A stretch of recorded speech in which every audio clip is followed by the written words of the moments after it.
Gente, deixa eu fazer uma apresentação especial aqui antes da gente começar o nosso papo. Apresentar e falar um pouquinho da vida, da história do nosso convidado dessa noite. Ele cresceu no Jardim Ângela, periferia aqui de São Paulo. Ele chegou a ver o tio assassinado por envolvimento no crime, uma imagem e uma dor de perda que foram marcantes, impactaram para sempre sua vida. Mas a infância não foi marcada só por momentos de tristeza. Também foi marcada por muita diversão, muita brincadeira na rua. Aqui aquelas típicas brincadeiras de apertar a campainha, sair correndo, pega-pega. E também uma brincadeira que não é comum, não é tão comum assim para muita gente, que eram as brincadeiras dentro de bueiros. É isso mesmo, dentro de bueiros. Mas daqui a pouco ele vai contar para a gente que história é essa. O ator, diretor e missionário Kaique Oliveira, fundador da Companhia de Teatro Nici, nosso entrevistado dessa noite, não é o tipo de pessoa que aceita a vida como ela é. Ele busca se transformar e transformar aqueles que estão à volta dele. Sabe das dores e delícias de trabalhar como missionário e com teatro no universo evangélico. Mas se você perguntar para ele, começaria tudo de novo? Ele é um cara que não titubeia. Sim, começaria e nunca pensou em desistir. Parafraseando Orson Welles, a arte é um fluxo constante de sonho. Boa noite, meu queridíssimo amigo, aliás, mais que querido, talentoso, Kaique Oliveira. Boa noite, velho. Boa noite, que alegria, hein? Que legal ver essa introdução toda artística aí. Claro. Passou Afinal de contas, temos um diretor de teatro aqui, né? Não dá para brincar, pô. Sim. Passou um filme na minha cabeça agora, meu Deus do céu, que bênção, né? Estou muito feliz de estar aqui com vocês. A barba tá grande, o cabelo tá grande, não deu para cortar nessa quarentena, mas tá todo mundo igual. Eu até, antes de fazer a live, fui até dar uma lavada no cabelo para baixar um pouco. Eu também passei uma aguinha aqui, ó. Senão... Passei uma aguinha aqui, ficou meio torto aqui, mas deu certo. Só para aparecer tão das cavernas também, né? Você me ouve bem? Sim, perfeito. E você, tá bem? Tô bem. É a primeira vez que eu faço uma live, porque eu moro na roça, né? E aqui a internet é muito ruim, então é a primeira vez. Então não sei como faz, mas acho que tá tudo certo, né? Espero que dê tudo certo, cara. Eu tive duas lives essa semana que foram, olha, vou te falar. Mas saiu, no final saiu e deu tudo certo. E hoje não vai ser diferente. Amém, que bom. Se cair de repente o celular, eu grudei na tela de um computador porque não estava grudando. Aí eu estou usando tudo a primeira vez. Então vamos lá, conto com a compreensão de todos. Deixa eu começar te perguntando. A gente sabe que vida de ator e de missionário é loucura. Mas você tem mostrado, aliás, a exemplo de vários outros profissionais que têm passado por aqui, que é possível tocar novos projetos, mesmo nesse momento de distanciamento social. Filme, aulas, várias interações que eu tenho visto você fazer. Enfim, você continua a todo vapor. Aliás, ontem, a semana, quando a gente se falou, você falou, meu, tô a todo vapor, fazendo minhas coisas, ensaiando, enfim. Mas conta um pouco pra gente como é que tem estado sua rotina esses dias. Olha, foi muito forte, né? Porque quando a gente recebeu a notícia, acho que foi o primeiro setor a ser fechado, né? Então nós estávamos assim com o Teatro Nici cheio, com o musical Radassa, e aí de repente, olha, tem que fechar tudo. Isso dia 15 de março foi, se eu não me engano, a última apresentação. E aí, de repente, você se vê assim, meu Deus, porque o Nici hoje, ele tem, além do teatro, nós temos uma média de 15 a 20 equipes de jovens missionários que viajam pelo mundo apresentando as peças nas igrejas, né? E com isso sustentando os projetos missionários. E aí, de repente, não só o teatro tinha que parar, as igrejas, tudo. Então, nós fomos afetados diretamente. E aí eu fiquei, acho que 2 semanas, ainda assim, nessa sensação assim, vai, não vai dar certo, não vai. E agora, meu Deus, para o elenco, para a Rua Azusa, para o musical, para as equipes. Aí eu até tive uma sensação assim, tipo, acho que esse é o famoso ano sabático que eu estava esperando tanto. Aí no primeiro, segundo, terceiro dia eu falei, que bom, dá para descansar, né? Eu acho que isso vai ser rápido, então a gente consegue descansar um pouco. Rapaz, eu me enganei, porque eu pensei, nossa, a gente estava tão no ativismo, na correria, que eu pensei, agora eu vou conseguir descansar, economizar a gasolina de sair para Ibiúna e para São Paulo e vai, corre, trânsito e tal. Foi uma benção. Olha, as 2 primeiras semanas assim, realmente deu aquela sensação tipo, uau, precisamos descansar. Mas, meu amigo, quando eu parei para perceber que tantas coisas estavam envolvidas em Angola, aqui nos projetos na Índia e tudo, eu falei, meu Deus, a gente tem que fazer alguma coisa. Aí eu criei um grupo no WhatsApp, urgente, assim, eu coloquei com o grupo do NICI, eu coloquei, eu aprendi essa frase, achei chique, eu coloquei gerenciamento de crise do NICI. Vamos nos reunir. Aí nos reunimos, né, lá na base, e falei, gente, e agora? O que a gente faz? Fiz umas contas, nós não temos verbo suficiente para até maio, por exemplo, e a gente precisa pensar em alternativas. E eu comecei a divulgar na internet. Gente, o que vocês acham que a gente deve fazer? Aí eu tive uma ideia brilhante que não foi para frente. Eu pensei, vamos fazer o espetáculo de uma pessoa na plateia, porque aí não tem problema. Aí a gente percebeu que não, aí o cerco foi se fechando, não podia mesmo.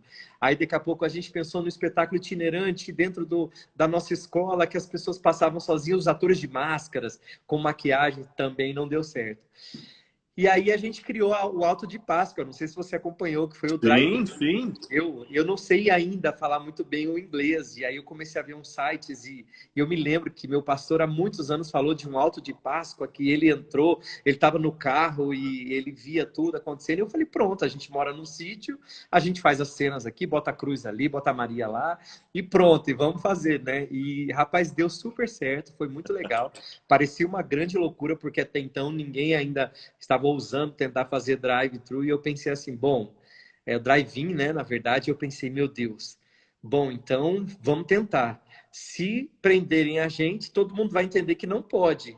Mas aí a gente foi vendo, né? Tipo, ali, falou, bom, vai ser com cuidado, todo mundo vem com máscara, os carros limitados, e deu super certo, e foi muito legal o que a gente fez nesse período. Então, assim, daí a gente não parou. Aí inventamos um filme com as nossas coisas mesmo, pegamos tudo que nós tínhamos aqui de cenário, de figurino, de câmera, e falamos, agora é pegar o que a gente tem e tentar transformar isso em bênção, né? E teve uma outra coisa que me chamou a atenção também, Kaique.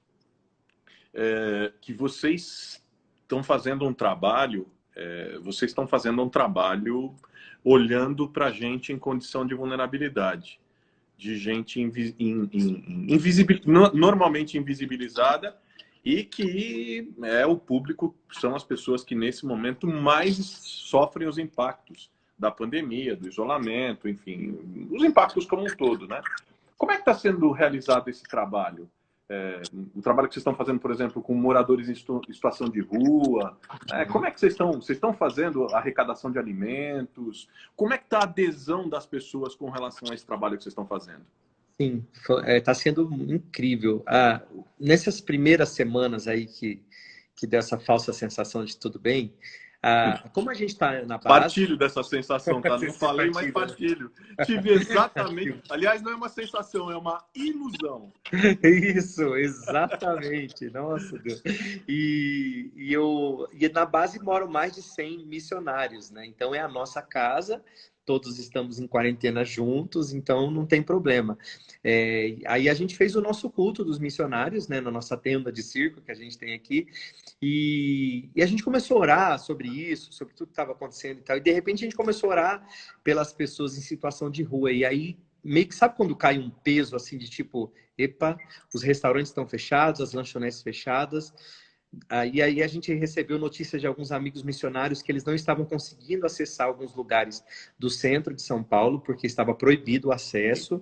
Alguns problemas também outros missionários porque não podia mais entregar marmita por conta de comida estragada, que às vezes pode prejudicar a pessoa que está ali na rua.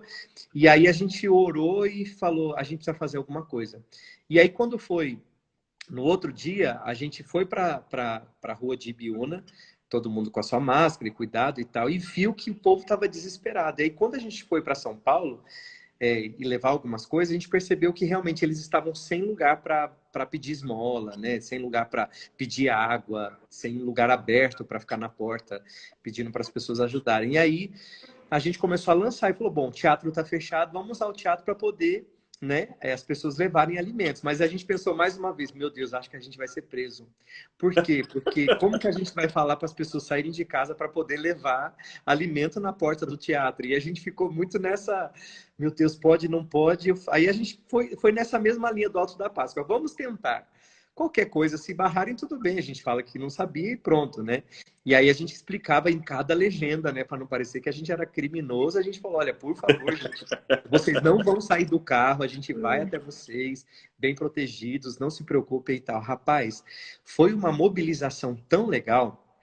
Porque por mais que as pessoas estavam com medo também das suas finanças, das suas reservas, mas deu para perceber o coração, né, da igreja, o coração do povo que ama a obra social. E eu fiquei muito feliz porque a gente até orou e fez assim, gente, vamos organizar aqui agora. O que a gente vai entregar? A gente pensou, não dá para fazer comida? Vamos pedir sardinha ao outro, vamos pedir seleta, vamos pedir biscoito fechado, tudo que não tenha contato, né, com as mãos e tal. Rapaz, não é que o povo levou, mas chegou tanta sardinha, mas chegou absorvente, chegou biscoito dos bons, assim, sabe? E a gente viu o povo indo mesmo mascarado e levando, e a gente conseguiu encher o teatro. Olha, eu acho que a gente conseguiu quase 5 toneladas de comida. Cara, eu vi, acompanhei pelas redes. Baita trabalho legal. Foi muito legal. E aí a gente eu achei demais. E eu acho que uma das coisas que me chama a atenção no seu trabalho, Kaique, é exatamente isso. Você é um cara que, para dentro do universo evangélico, você faz uma arte que tem cunho confessional e tal, mas duas coisas me chamam a atenção. A qualidade daquilo que você produz e que vocês produzem, e o engajamento social. Você tem uma leitura social bastante diferenciada, que inclusive não é comum. Aliás, eu queria te falar um pouco sobre isso. E aproveitar, você que está assistindo a gente aqui, que está com a gente aqui na live, pega esse aviãozinho que tem aqui embaixo, aperta e chama um amigo. Chama uma amiga ou chama a sua lista de amigos. Chama o pessoal para participar, para conversar com a gente, que vocês sabem que vai ter também o lance do pinga-fogo aqui, que nós vamos provocar o Kaique pra caramba. Ele está preparado, ele é craque, ele é bom, eu conheço a fera. Mas convide seus amigos, faz um print da tela e coloca nos seus stories para convidar o pessoal para participar aqui do nosso papo. Participa com a gente.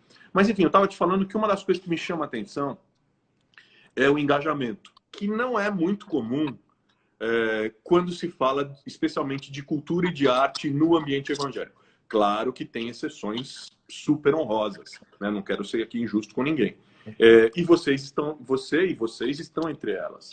Talvez você nem saiba, né? Mas você fez um dos trabalhos que eu assisti e que eu tenho certeza, assim, que mais me emocionaram na vida, que foi o musical Rua Azusa. Para quem não sabe, o Rua Azusa conta a história do William Seymour, né, que é um filho de ex-escravos no começo do século XX, um homem negro que marcou o início do movimento pentecostal nos Estados Unidos e que marcou o movimento pentecostal no mundo, né, a partir da Rua Azusa. E que foi alguém que enfrentou o racismo. Uma das marcas do início do movimento pentecostal foi o enfrentamento ao racismo. E pouquíssima gente falou sobre isso. Mas vocês falaram, aliás, com um elenco incrível, inclusive com um dos meus melhores amigos, que é o pastor Ademar de Campos, meu amigo, irmão, querido do coração, que eu chamo de Dema. Né? Mas o Ademar, a Soraya Moraes, enfim, um elenco com a Jéssica Augusto, Benedek, só craque, né? E que é um tema, e que é uma discussão. Vocês discutiram racismo na peça. É urgente, especialmente no momento em que a gente está vivendo, em que se pede o fim da discriminação, o fim do abuso, o fim do racismo. Eu imagino que esse trabalho foi super gratificante para vocês, mas eu queria que você compartilhasse aqui com a gente que tipo de devolutiva você costuma ter desse espetáculo específico, do espetáculo Rua Azusa, que fala sobre essa conexão de fé, de espiritualidade e combate ao racismo. Uhum. O Rua Azusa, ele foi e ainda é para mim, tipo, uau, um presente, um susto, uma surpresa, depois de 20 anos, né, fazendo teatro na igreja, com a linguagem voltada para o público evangélico, e de repente a gente sai das quatro paredes, como a gente sempre fala, e vai para o teatro apresentar um musical. E eu falo para você, olha, não tínhamos pretensão nenhuma. A ideia era ficar um mês em cartaz, lá no Teatro Brigadeiro, que hoje é o Teatro Nici, e pronto, e era isso, vamos fazer, vai ser muito legal, uma experiência. E aí eu vi como nós estamos sedentos de cultura, de arte, de musical, de mensagem, né? Porque é um tema, olha, eu moro na roça, você viu que passou um mosquito enorme aqui. Então não se preocupa, gente, se entrar um lagarto aqui dentro, as coisas. Esses dias eu entrei, tinha um gambá aqui dentro de casa, foi uma luta. Se alguém quiser depois ver no meu os destaques, tem lá a noite toda. Eu fiquei 3 horas ali batalhando, tentando com calma tirar ele daqui. Mas enfim. E foi muito... O Rua Azul, ele tomou uma força, né? Porque eu costumo falar que tem projetos que eles nos empurram, né? Tem projetos que a gente vai criando e ele se torna tão forte que você tem que se reestruturar completamente. Foi o que aconteceu. Porque a gente estava numa zona de conforto, apresentando nas igrejas, tudo bem, tranquilos e tal. De repente, a gente vai para fora e aí percebe que as pessoas...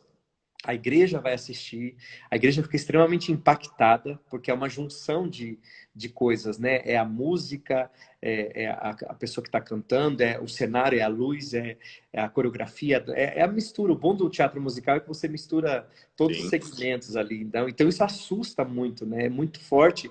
Acho que para os nossos sensores, sei lá, acho que a gente fica meio tipo... Eu choro vendo Cats, por exemplo, né? Então, eu sempre pensei, nossa, imagina um musical...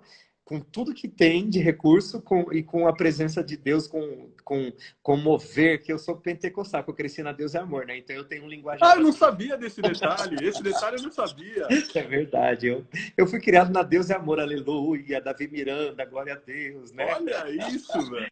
Então, quem me conhece sabe que eu tenho um linguajar, às vezes. É muito engraçado. Tem muitas pessoas do teatro que trabalham, os profissionais que não são evangélicos, e eles amam a causa, e eles começam a me chamar de vaso, porque eu fico chamando todo mundo de vaso. De repente eu levo até um susto, desde que vem um cenógrafo, né? De repente ele fala, ô vaso, aí eu falo, nossa, né? Porque eu fico mais forte do que eu, é muito infância, né? E, bom, eu que tipo de devolutiva rola para um trabalho como esse? O que você sentiu? Cara, eu senti assim, as pessoas, primeiro elas foram confrontadas, porque é engraçado, porque é um espetáculo que ele confronta a religiosidade, ele confronta o racismo, principalmente dentro da igreja, em muitos lugares. A gente fez um laboratório com os atores antes, né, para eles falarem das suas experiências, e eles começaram a falar, os atores negros, que eles sofriam muitas vezes racismo dentro da igreja, por conta do cabelo, por conta de N fatores. Mas eu comecei a ver que, tipo, as pessoas falaram assim, nossa, eu não tinha percebido isso. Porque até então não era um assunto que fazia parte dos sermões, né? A gente não, pelo menos no contexto que eu venho, eu nunca ouvi nenhuma pregação falando, olha, vocês não podem ser racistas, porque o racismo é isso, é isso, é isso, é isso. Então, meio que é um assunto que não é tão interessante, digamos assim, pelo menos não era. Então, quando o Rua Azusa veio, a gente viu dos líderes, a gente viu dos jovens, das crianças, as pessoas entendendo que, tipo assim, epa, a gente não pode, isso não é certo, Deus não compactua com isso, né?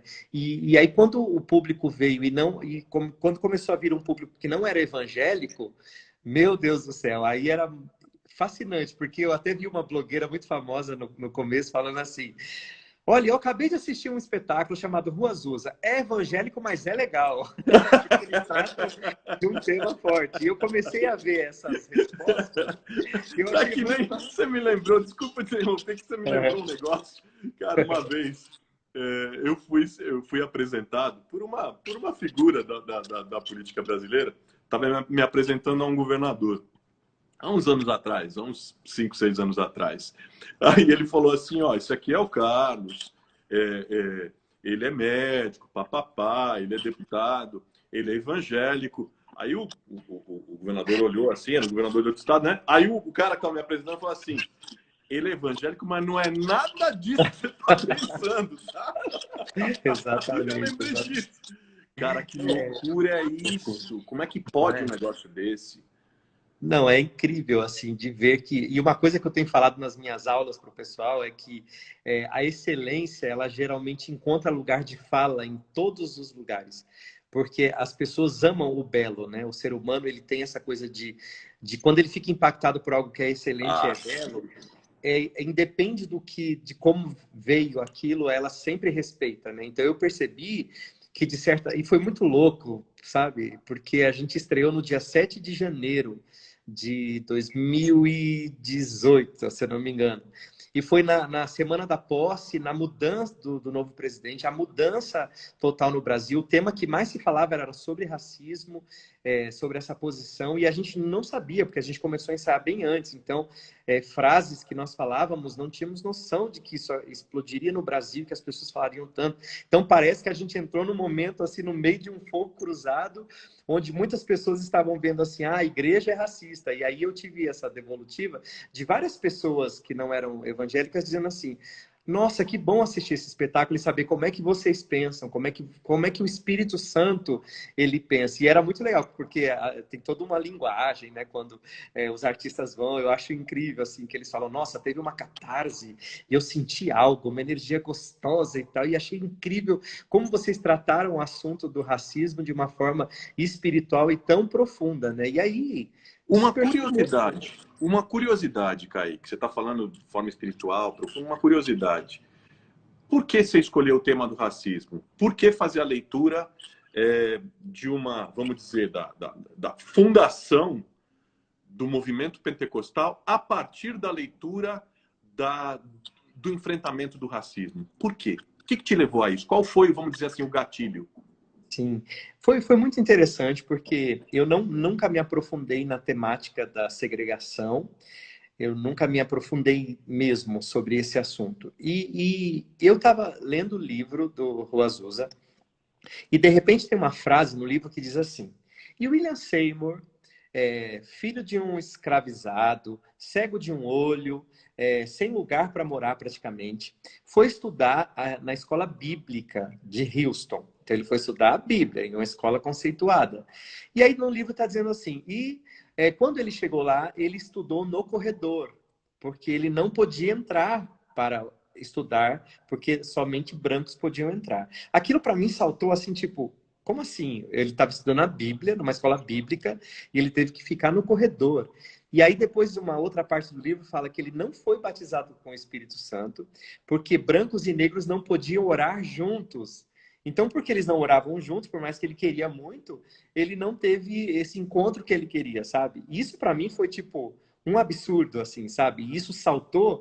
Então, eu ia fazer um musical quando eu pensei na Rua Azul, uma coisa mais histórica, falando realmente dessa questão do reavivamento, a origem de algumas igrejas e tal.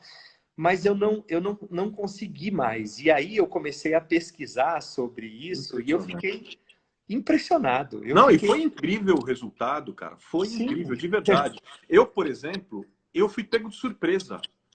Juro para você que eu fui pego de surpresa. Quem me convidou para ir foi o Ademar.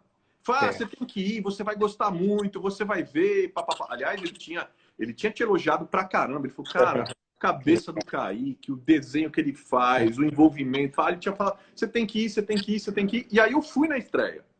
Mas eu fui, juro, olha eu fui para ver um espetáculo evangélico.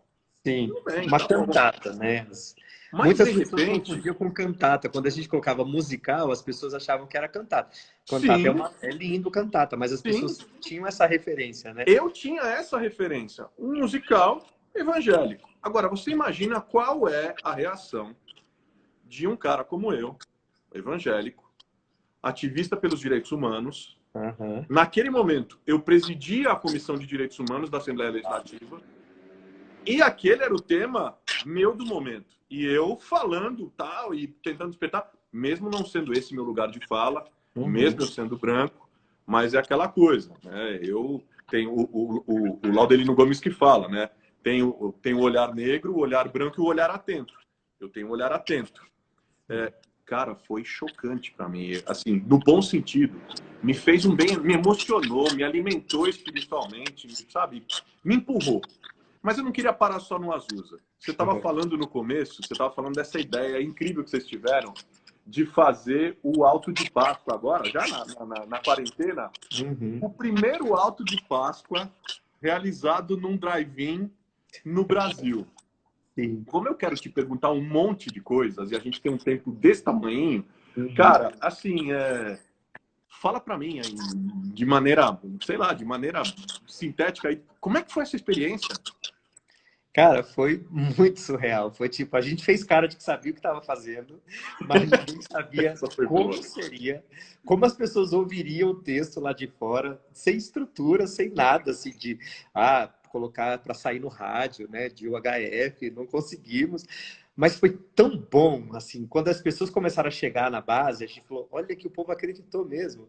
O povo começou a chegar bonitinho, arrumamos ali os carros e começou o espetáculo. E era muito engraçado de ver, assim, as pessoas chorando dentro do carro, assistindo dentro do carro, a nossa experiência de ter que se readaptar e ver que, tipo, não tinha o toque, não podia estar junto, vendo o rosto das pessoas, mas a gente fez aquilo e foi incrível. Aí foi legal porque quando a gente fez achando que ia dar ruim para nós, né? E depois a gente começou a perceber que, tipo, uau, isso as pessoas começaram a fazer, então que bom, né? Que foi uma saída, e nos Estados Unidos eles já faziam antigamente e tal. Mas foi incrível, foi uma experiência assim, tipo, uau, que bom que Deus abençoou, que foi uma estratégia. A gente aprendeu mesmo, né? Que é crescer no meio do caos, né? Crescer no meio de uma crise. E eu tinha lido uma frase muito interessante, que eu não sei a fonte, né? Não lembro direito, e essa frase que eu li dizia assim, falava sobre o significado da palavra crise, que podia ser perda de capital ou oportunidade. Eu acho que é isso, porque eu não sou muito bom de guardar nome, que minha cabeça viaja, mas tudo bem. Mas eu achei isso, eu falei, poxa, a gente pode fazer, né? A gente sabe que o objetivo é nobre, que tantas coisas necessitam disso, e foi. E a gente fez e foi maravilhoso. Foi realmente uma experiência muito legal de fazer. A gente quer fazer mais no próximo ano, quando não tiver mais quarentena, a gente faz. Não, eu achei a ideia incrível. Deixa eu só te perguntar uma coisa. Quando eu falo com você, meu som tem alguma interrupção, alguma coisa? Não, nenhum. Nesse momento altera do que estava antes da última vez que eu falei com você? Para mim tá normal, tá igual. Eu coloquei um microfoninho aqui para tentar dar uma melhorada. Tá. Tá, eu vou dirigir você então. Isso. Agora você vai fazer mais expressivo, agora respira. Isso. Igual eu fiz com o pastor Ademar, né? Para mim tá bom, tá bom. É que eu tô usando também o som do celular. Então, eu tava com o som do celular. Tá com chiado? Tô vendo o pessoal tá falando que tá com chiado agora. Tá com chiado alguma coisa? Vamos ver. Ao mesmo tempo tem gente dizendo que tá ótimo. Não, tá ótimo. Acho que pode ser, enfim, pode ser da própria transmissão. Que bom. Agora, quais têm sido para vocês as principais dificuldades? Vocês que estão sempre na batalha, vários projetos que eu sei como é que funciona, né? Que depende de ajuda das pessoas, depende de investimento das empresas, dependem de uma série de apoios para poder tocar em frente, para poder se manter ativo, né? Quais dificuldades que vocês têm mais sentido nesse momento? Rapaz, a nossa dificuldade, acho que como hoje a gente está inserido muito no contexto artístico no geral, né? Até então, como eu falei, a nossa zona de conforto é a questão da igreja, estaria tudo certo, né? Tudo bem. A questão, como a gente assumiu o teatro, né? E tal, então a gente se englobou dentro desse núcleo de artistas que estão dependendo, né? De benefícios, de ajuda e por aí vai. Então, meio que a gente está sentindo a dor também da classe artística nesse momento, né? Da falta de incentivo, de ações certeiras para essa área que é muito necessária. Eu tenho muitos amigos e amigas que eu estou vendo que realmente estão vendo situações bem difíceis, porque né? Eles precisam de muita ajuda e ficaram com muitas dívidas. Esse é o grande problema, né? Eles ficaram com muitas dívidas. E aí, a maior dificuldade que eu vejo também nesse meio, ok, a gente sabe, aí tem alguns editais, algumas coisas acontecendo e tal. Só que quando nós vamos entrar em alguns editais, a gente barra em uma coisa: nós somos evangélicos. Entendeu? Nós estamos com um conteúdo cristão. E aí você tem que dar toda uma volta para driblar isso e mostrar, não, peraí, nós somos artistas, nós temos DRT, nós temos os mesmos cursos, as mesmas coisas e tal. Então a gente esbarra muito nisso, nessa A falta. velha discussão. A velha discussão, tanto nessa questão, acho que burocrática, quanto na questão também das pessoas pensarem que o artista... Eu vi muitas pessoas falando isso, eu não tenho muita base nisso, mas, por exemplo, muitas pessoas achando, só porque é artista, então ele quer um privilégio a mais. Não é que quer um privilégio. Não é isso. É porque, por exemplo, nosso teatro, imagina, a gente paga um valor absurdo mensal. A gente ficou com vários profissionais para trás. Então, a gente... É como se a nossa casa... Cai. Tá, né? Oi, deu uma travadinha, voltou. Aqui. Voltou. Sim. Tá. É como se a nossa casa, para manter a nossa casa, quando se fala de arte, envolve muita coisa, muito recurso. Então é por isso que a gente precisa de ações fortes para tentar salvar. Eu já recebi muitas mensagens de diretores de teatros no Rio de Janeiro, São Paulo, em Fortaleza, que estão perdendo os seus teatros, que realmente estão falindo e não tem como voltar. Ontem eu até ouvi uma coisa interessante que me chamou a atenção, que tem um musical na Broadway, que é o Frozen, que é incrível, uma superprodução, que anunciou que eles não vão voltar depois dessa pandemia. Então, tipo, você imagina que é como se mexesse com enfim, com a nossa...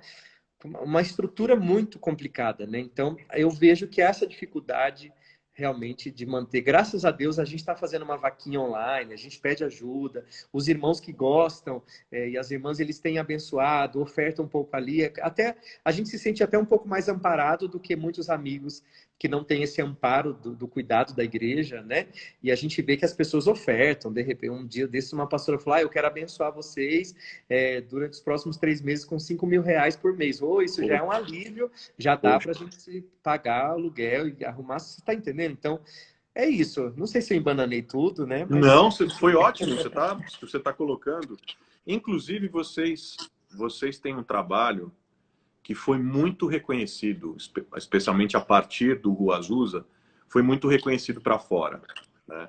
Foi bem recebido pela crítica, vocês ganharam prêmios, enfim. Vocês ganharam um reconhecimento para além daquilo que a gente chama de mundo evangélico. Uhum. Invertendo um pouco, que é uma dúvida que eu tenho. Como é que você observa o trabalho de vocês dentro das igrejas? Tem reconhecimento, valorização, ou você acha que isso ainda precisa acontecer de forma muito mais intensa e mais ampla? Tem um reconhecimento por aquilo que vocês fazem? Certo. A gente percebe uma coisa hoje que é realmente uma nova geração.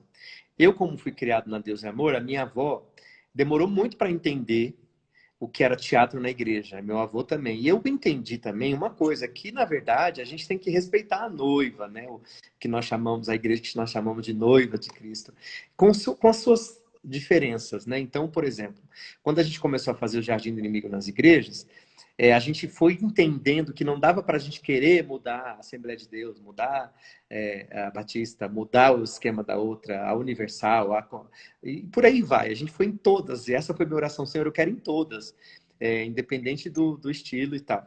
E a gente percebeu que no começo a nossa luta era a aceitação do teatro na igreja, porque até então eram esquetes, né? Da Jocum, de 15 minutos e tal. E eu até quando eu voltei para a igreja, eu que eu tinha me afastado, eu até pensei, eu falei, nossa, agora acabou minha carreira, eu não vou mais porque isso é coisa do inimigo, eu não posso de jeito nenhum. Só que aí eu fui a um culto e vi uma esquete da Jocum chamada Não Toque, que o cara ficava tentando tocar na cadeira e a cadeira era o pecado e tal, e tinha um sulfite ali, o A4 colado, né, escrito. E era muito legal. E aí eu falei, nossa, pode fazer teatro na igreja. Uau, que legal.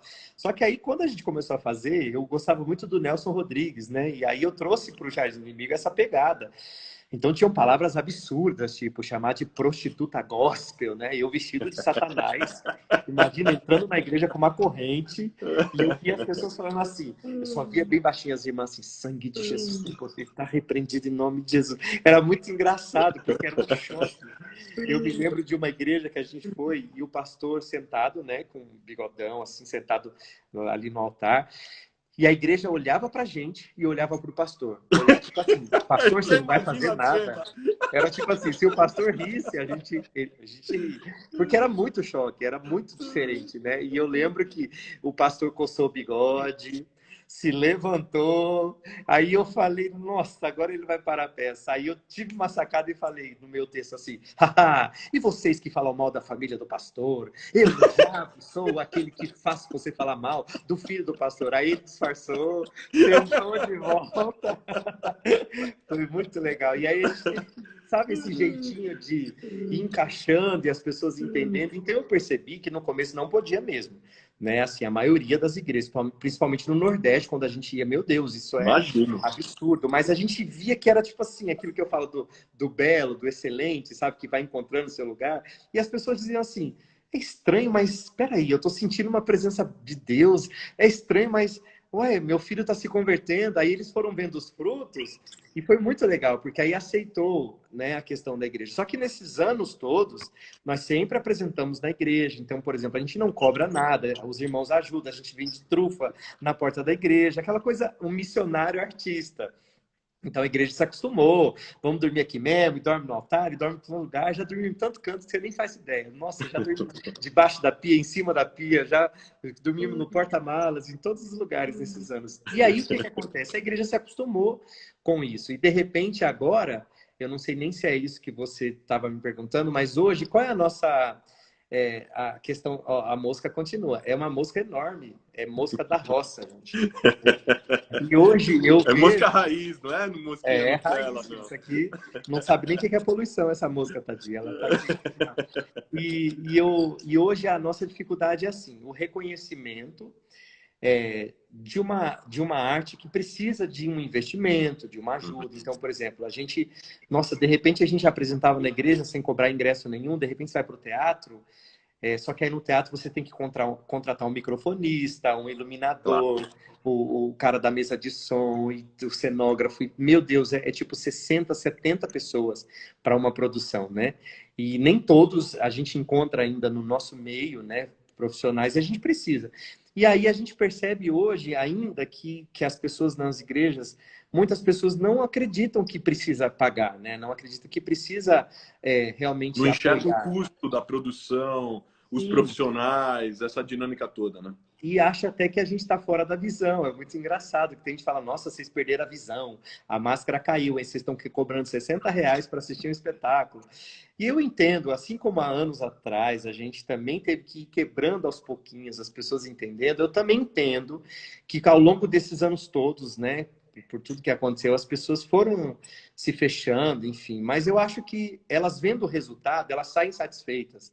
E elas querem abençoar. Então, eu acredito muito, porque eu imagino que se a igreja, se as pessoas da igreja, elas começam a investir em projetos como esse, meu Deus, daqui a pouco realmente a gente consegue ter Com produções como certeza. na Broadway. A gente Com pode, isso vai certeza. contribuir e muito, né, para a nossa cultura, e é maravilhoso. É Eu, que- isso. eu queria trocar um pouquinho de assunto, falar um pouquinho da sua infância.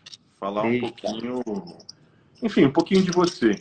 Uhum. Fala, você contar pra gente como é que foi tua vida, tua infância, como é que foi crescer na periferia, como é que foi crescer num espaço geográfico quando que só virava assunto, aliás, que a maioria das vezes que virava assunto era sempre pelo viés do crime, sempre pelo viés da violência. Sim. Olha, eu falo uma coisa para você. Eu amei crescer no Jardim Ângela. Tipo, para mim foi uma escola. Rapaz, quem não conhece, quem nunca teve, vocês que estão nos assistindo e cresceu numa condição melhor e tal, nunca, nem que você veja um filme, você vai entender o que é crescer no Jardim Ângela, o que é acordar cedo no Certeza. sábado. E todo mundo lavando a calçada no sábado de manhã e cada um competindo o som mais alto com Roberta Miranda de um lado, Roberto Carlos do outro, e Racionais do outro. Cara, o Jardim Ângela é um universo, é um mundo, é algo assim Tudo que bem. é incrível. Tipo, realmente é o que você falou, muitas vezes é colocado no viés do crime, né? Dessa questão que aconteceu. E realmente Não, o e que isso nós... estereotipa, e a minha pergunta é proposital, porque assim, isso estereotipa e, e faz com que as pessoas não entendam, não vejam a potência desses Uhum. lugares, né? Sim. A diversidade cultural, a criatividade, Uhum. enfim, essa coisa, essa riqueza toda que você está colocando para a Sim, gente. sim. E cria-se essa questão. Quem não sabe, parece que, tipo, meu Deus, quem mora lá é muito infeliz. E, cara, era muito divertido, assim, tudo que eu vivia, as brincadeiras. O Kaique criança, na verdade, eu vou confessar uma coisa para você. Meu nome não é nem Kaique, hein? Meu nome é José Luiz de Oliveira. Olha Acredita? só, Irmão Zé, da Deus é amor, aleluia. Glória a Deus. eu não consigo Não, imaginar não o tá, é o né? irmão Zé da Tá, Deus e só Amor, esquece cara. isso, não conta pra ninguém que eu tô te contando isso, que só vão me Você chamar tem que só de fazer Zé. uma peça sobre isso, pô. É verdade. E é muito louco, porque a minha infância, assim, tipo, como eu falo, eu fui criado pelos avós, né? Então, minha avó vendia geladinho, né? Outros falam chup-chup, ou sacolé no Rio de Janeiro. E foi muito legal, porque a nossa vida sempre foi muito de sobrevivência, mas muito divertido, né? Tipo, meu avô trabalhava, sabe, na Marginal Pinheiros, tinha umas dragas de limpeza do Rio Pinheiros, então ele achava muita coisa lá também, levava sempre presente para mim, para meu irmão, que ele encontrava no Rio Pinheiros ali, e minha avó sempre trabalhando, fazendo geladinho, chup-chup, então todo mundo conhecia a Dona Sebastiana, e eu era o neto da Dona Sebastiana, entendeu? Que todos os traficantes, sejam os trabalhadores, sejam, enfim, quem quer que seja, e ela costurava e cuidava de criança, então a minha infância foi muito divertida. Foi Aliás, você está muito... falando de infância divertida e essa história de brincar em bueiro, velho? Essa eu fiquei curioso pra caramba. Que papo é esse de Mano, brincar em bueiro? olha, já estão me chamando de tio Zé aí, a Milena Eu escreveu vi. tio Zé, aí você viu, né? Já era, né? Meu, olha que viagem. A gente morava na nossa casa, a janela do quarto era um córrego, né? Que passava lá. E aí tinha uns túneis assim, né? E tinha um túnel muito grande e tal. E a gente começou a perceber que se a gente entrasse por esse túnel, era um outro mundo. Tipo Tartarugas Ninjas, eu acho, sabe? Então a gente ia. E era muito divertido, então arrumava lanterna e bota, e caía dentro do córrego, e era muito legal. E era uma coisa assim, de brincadeira de família mesmo, de vir primo dormir em casa, vamos lá para os bueiros. E aí a gente ia para os bueiros e fazia aquelas histórias de criança, tipo, agora vamos, o monstro está chegando, não sei o que, vamos lá e tal. Então, ninguém imagina, né, que eu brinquei, acho que quase ninguém brincou disso, enfim. Mas era muito divertido. E realmente é isso de ficar na rua, de brincar, de aprender a sobreviver, de fugir, de entender o que era pé de pato. Não sei se você lembra dessa expressão, os pé de pato. Oh, Né? Você lembra, né? aliás, a Juliana está perguntando aqui como é que surgiu o nome Kaique. Pois é, olha só. Eu tentei primeiro. É porque eu comecei a fazer teatro com 14 anos. E me falaram que existia um negócio chamado nome artístico. E eu não sabia disso. Porque me falaram na época que naquelas aqueles livros, linhas amarelas que falava, como era o de telefone das pessoas, Ah, lembra? lista, a É lista tipo amarela. aqueles páginas amarelas, não Páginas sei. amarelas? Acho que era páginas amarelas. E o que me falaram é o seguinte, ó, essas pessoas que são famosas, elas não usam o próprio nome, porque senão vão achar o nome delas nas páginas amarelas e vão ficar ligando para elas. Então elas inventaram o nome artístico. E eu acreditei nisso, que eu achei que ia ficar muito famoso, fazer malhação, sei lá. Aí o que acontece? Aí eu falei, nossa, eu vou botar um nome artístico então. Aí o primeiro nome que eu coloquei foi Pierre. Olha só, Pierre. Falei, nossa, Pierre é nome de ator. Rapaz, mas quem que disse que eu conseguia sustentar esse nome no Jardim Ângela? Tipo, Pierre. Tipo, o neto da Dona Sebastiana chamava Pierre. Eu não combinava com tudo. Então, beleza. Aí depois eu mudei. Eu botei para JL. porque José Luiz. Aí eu falei, JL, um pouco mais Capão Redondo aqui, acho que o pessoal vai se acostumar comigo e tal. Só que aí eu falei, poxa, mas eu não tenho esse perfil, é meio DJ, né, e tal, e JL, e não combinou. Aí eu tinha uma prima que teve um filhinho e ela botou o nome de Kaique. Na época não era nem famoso esse nome. E eu achei muito interessante esse nome, botei Kaique Oliveira, e daí surge o nome Kaique. Só que era uma confusão, rapaz, porque eu comecei a ficar Kaique, Kaique, as pessoas ligavam em casa, aí falava, por favor, para minha avó. Queria falar com o Kaique, aí minha avó gritava, ô Zé, telefone! Então era tipo, até explicar, meu amigo. Nossa, era muito Ninguém difícil, entendia nada. Muito era bom. muito bem. Outra coisa que pouca gente sabe, é que você começou a trabalhar muito cedo. Sim. Com 10 anos de idade, você tinha uma barraca de doces e você também teve outros trabalhos. Trabalhou como sapateiro, banca de jornal, não é isso? Exatamente. Nossa, eu acho que essa coisa da avó vender chup-chup, geladinho, eu vou trabalhar e todo mundo trabalhar, então eu queria estar junto nessa movimentação. E, rapaz, eu era viciado em fliperama, eu lembrei agora. Rapaz, eu catava o dinheiro do geladinho da minha avó tudinho para gastar no bendito Street Fighter. Eu zerava tudo do bendito Street Fighter e o outro que jogava estrelinha, o samurai. Você lembra desse jogo? Oh, lógico! Né? Que era, nossa, eu era muito viciado. Então eu queria sustentar meu vício do fliperama, né, na época. E eu não tinha televisão em casa, porque era proibido por causa da igreja. Então eu ia assistir escondido o bebê a bordo na casa dos vizinhos, enfim. É muita informação. Mas o que você perguntou mesmo do... Não, eu estava falando da quantidade de trabalhos que você teve, né? Isso, você trabalhou em banca de jornal, trabalhou como sapateiro. Exatamente. Aí eu fui trabalhar como sapateiro, né? E, tipo, e era um orgulho, colocava meu avental branco, ia bem cedo lá, né? Era no Imbé, que é perto, na Rime Boimirim, assim, quem conhece sabe onde é. E trabalhava na Rua da Feira do Imbé, que é uma feira que acho que foi considerada a maior feira da América Latina.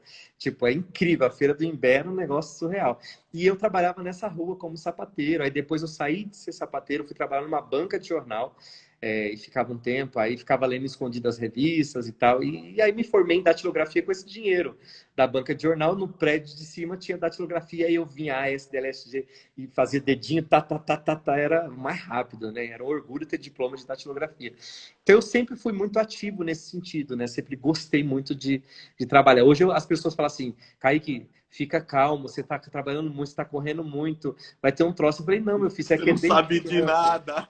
Isso aqui é desde criança, então já acho que meu DNA já acostumou com tudo isso aqui. Tem uma outra coisa que eu queria te perguntar. Gente, como tá voando o tempo, tá? Meu, demais. Eu falo muito Não, cara, o tempo tá voando. Eu tô olhando aqui no meu marcador, a gente tem 8 minutos. Exatamente. Aliás, 8 minutos antes de virar, porque daí nós vamos fazer o pinga-fogo aqui. Tá bom. Mas tem uma outra coisa que acho que já te perguntaram, devem ter te perguntado mais de uma centena de vezes sobre, porque você também é missionário, né? Por que Angola? Certo. Mas além de querer saber por que Angola, eu também queria ouvir de você no que esse trabalho mudou a sua vida. Uhum. Rapaz, então vamos para o que mudou minha vida. Angola. Meu Deus do céu. Olha, eu posso dizer que a melhor coisa que eu fiz na minha vida foi obedecer realmente à voz de Deus para ir para Angola, porque eu não queria ir, né, para nenhum país africano. E eu cheguei lá, rapaz, e foi assim, tipo, eu nunca senti o que eu senti lá, porque é um país que ama o Brasil. Eles chamam a gente de brazuca, né? Então nós somos irmãos. Uns achavam que eu era português no começo, e aí eles me olhavam assim meio estranhos e tal, que eles não gostavam muito. Mas aí quando eu falava que eu era brazuca, então a gente era irmão, né? Um parênteses, mas lá em Angola era o irmão Zé ou era o Kaique? Rapaz, deixa eu te contar uma coisa, você não vai acreditar. Você fica desenterrando assunto, aí daqui a pouco é 3 da manhã e a gente faz. Você acredita que eu cheguei lá, mano? Acho que eu tava muito na carne quando eu botei o nome de Kaique, porque você não sabe o que significa o meu nome em Angola. Em Angola tem vários dialetos, e na região que nós estamos, que é no sul de Angola, tem um dialeto chamado Umbundo. E em Umbundo, Kaique significa fechado, trancado, prisão. Mano, aí eu falei, como que eu vou chegar? Oi, tudo bem? Prazer, prisão. Tipo, eu vim trazer liberdade do evangelho, meu nome é prisão? Tipo, né? Caramba! Aí eu tinha que me apresentar como José Luiz em muitos lugares. Na aldeia Nicia, as crianças me chamam de Kaique, já entenderam. É só uma questão da forma como você fala, Kaique ou Kaique. Mas aí, dependendo da reunião que eu vou lá, eu falo que eu sou o irmão Zé, irmão E tá José tudo Luiz. certo. Aí fica mais fácil, né? Mas assim, foi muito impactante para mim, porque eu cresci ouvindo sobre a questão de missões, né? Por isso que eu falei, sempre ouvi muito que missões em África. E achava que não precisava, que tinha muita gente lá e tal. E quando eu cheguei lá, eu descobri que não, que existiam pessoas que realmente não tinham Bíblia, não conheciam muitas coisas sobre Jesus e tal. E só que eu vi coisas que eu nunca vi na minha vida, sabe? Eu vi pessoas morrendo de fome. E o primeiro dia que eu cheguei lá, eu fui em um óbito, que eles falam, que é velório, de uma criança de 2 meses. E essa criança, ela estava escorada a cabeça em uma Bíblia, morta, enrolada com um paninho. Eles não tinham nem o caixão para essa criança. E a mãe já tinha perdido um filho. E ela perdeu para malária, porque ela não tinha os R$ 10 para comprar o remédio da malária. Então aquilo para mim foi tipo, meu Deus, e eles lá lamentam. Quando a gente lê na Bíblia sobre pano de saco e sobre lamento, eu pude entender um pouquinho lá como é o lamento. Então aquelas mulheres gritavam, e falam uns dialetos e mistura, e a dor de ver aquilo era um nó na garganta. E eu fui em um culto e depois eu vi aquele culto com o chão batido e as crianças usando lixo para bater, fazer instrumento, e o culto lindo, e eu... Sabe aquele confronto, né, que a gente recebe? E vi pessoas ali comendo rato, comendo mato, comendo terra, e eu me senti muito impotente. Então mudou minha vida, porque lá eu entendi o valor de uma torneira, né? Porque a gente vai ao banheiro agora, a gente vai dar descarga. Isso é Entendeu? muito interessante. Aliás, é interessante você estar falando aqui, eu estou me lembrando.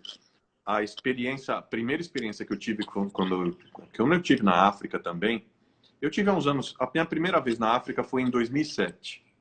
Fui falar lá num fórum, que era um fórum social mundial, à época falando sobre proteção de crianças contra o abuso sexual, essas coisas. E eu me lembrei, isso foi em Nairobi, no Quênia. E eu passei 3 dias lá, para além do fórum que eu fui, eu passei numa favela, na favela de Kibera, que é a maior favela da África. Tem mais de 1 milhão de pessoas. Passei lá. Fiquei lá, ouvindo histórias das pessoas, e o que mais me chamou a atenção, Kaique, foi exatamente isso. Quando eu perguntei, na época, para mim foi um choque. Quando eu perguntei para um cara, à época, que tinha a minha idade, perguntei para ele, escuta, qual que é o teu grande sonho? Né? E eu estava gravando, escrevendo e tal.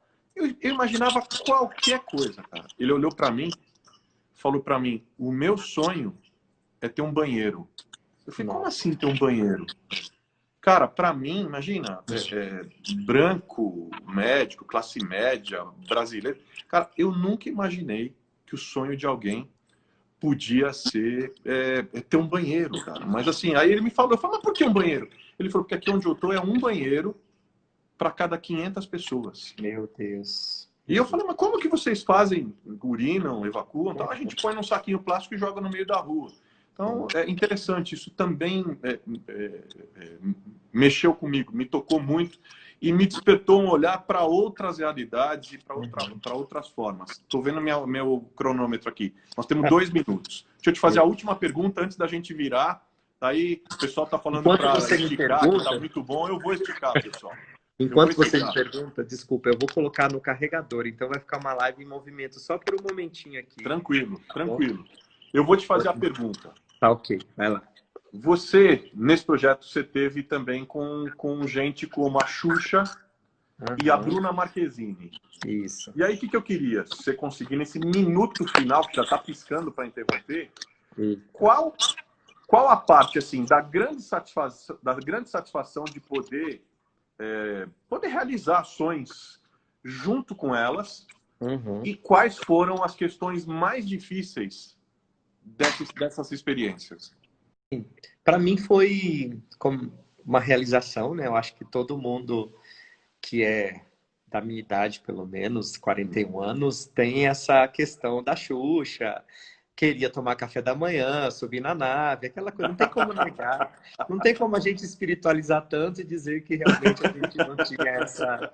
A gente sempre quis ir para o céu, glória a Deus, mas dar uma volta na nave seria algo muito Tá legal. valendo, né? E assim, foi muito, muito gratificante, né? Para você ver que... primeiro foi a Sasha, na verdade, né? Que é a filha da Xuxa. E é uma pessoa incrível e começou a dedicar o trabalho dela para lá e tal. E de repente, a partir da Bruna Marquezine. E realmente era algo assim, tipo, inimaginável. Eu me lembro uma vez, quando eu estava no terreno que nós ganhamos para construir o projeto, que não tinha banheiro, não tinha nada, só mato, cobras africanas, meu Deus do céu e tal. E eu lembro que eu sentei assim e falei, nossa, isso aqui um dia vai ser tão lindo, com tantas crianças bem cuidadas, que eles não vão lembrar da guerra. E eu fiquei pensando, um dia as pessoas virão. Aí eu pensei em pastores da época, que eu imaginei, nossa, imagina pastores aqui, pessoas que eu conheço aqui, mas nunca passou na minha cabeça que de repente a Xuxa estaria ali. Quando eu cheguei lá, e ela já estava, que ela chegou antes que meu avião não chegou, né? Mas ela foi de nave ou foi de avião? Foi de avião. Mas eu tenho que confessar para você, gente. Eu tenho que confessar. A gente é ser humano, não tem jeito. Quando a gente voltou para Luanda para vir para o Brasil, uma cena que ficou na minha cabeça, que eu vou confessar, é que a gente estava subindo para ir para o avião, o barulho das turbinas, eu com a minha mala, ela e a Sasha, e na minha cabeça estava tchan, tchan, tchan, tchan, tchan, tchan, tchan. E eu subi. Então, de alguma forma, enfim, realizei. Mas, ok, Diretor de teatro, bicho, vê a não cena, tem jeito, não. compõe o cenário, já vê a trilha sonora, tudo. Exatamente. Então, foi muito bom, assim. Eu fiquei muito feliz por ver, né, o cuidado de Deus, o amor de Deus na vida daquelas crianças, daqueles jovens, e ver a generosidade dela, da Bruna Marquezine. As dificuldades foram que a gente estava no mercado na região e eu não sabia que as pessoas conheciam, e de repente todo mundo já conhecia, daqui a pouco todo mundo querendo ir no projeto, mas isso deu visibilidade para o projeto também. Mas foi muito bom, foi muito assim, foi incrível ver realmente que um projeto missionário, né, que leva a palavra de Deus, que abençoa a vida das crianças e que também traz os artistas para perto, que eles se sentem bem. É muito bonito ver que não foi pesado, né, para eles e foi lindo ver. E acho que Legal, é isso, né? Foi muito legal, bom. legal. Foi Tô uma tendo aqui um amigo realização. querido também, o Jairão, que é fotógrafo. Amigão Ah, querido meu, tá aqui. Tem tanta gente querida. que Mas show. seguinte, vamos ao nosso pinga-fogo. Ixi, Hora da verdade. você vigia, hein, varão? Ó. Eu pergunto, você responde, tiro rápido, tá? Eu falo uma frase, você completa. Às vezes Ixi. te dou duas opções, você escolhe uma. Tá, vou me Tudo bem? concentrar então. Vai lá. Faz de conta que eu estou Papum, papum. num jogo teatral. Vamos lá. É isso, boa, boa, Deus na do céu. agilidade. Ser missionário, ator ou diretor. Eita. Não, ó, só te explicar. Não pode Não ter tem pausa. moleza, tá? Não tem Não tem moleza. mais. Exato. Arti, ixi, missionário, ator, diretor, não sei. Perdi essa. Perdi. 1-0 para você. Vamos lá.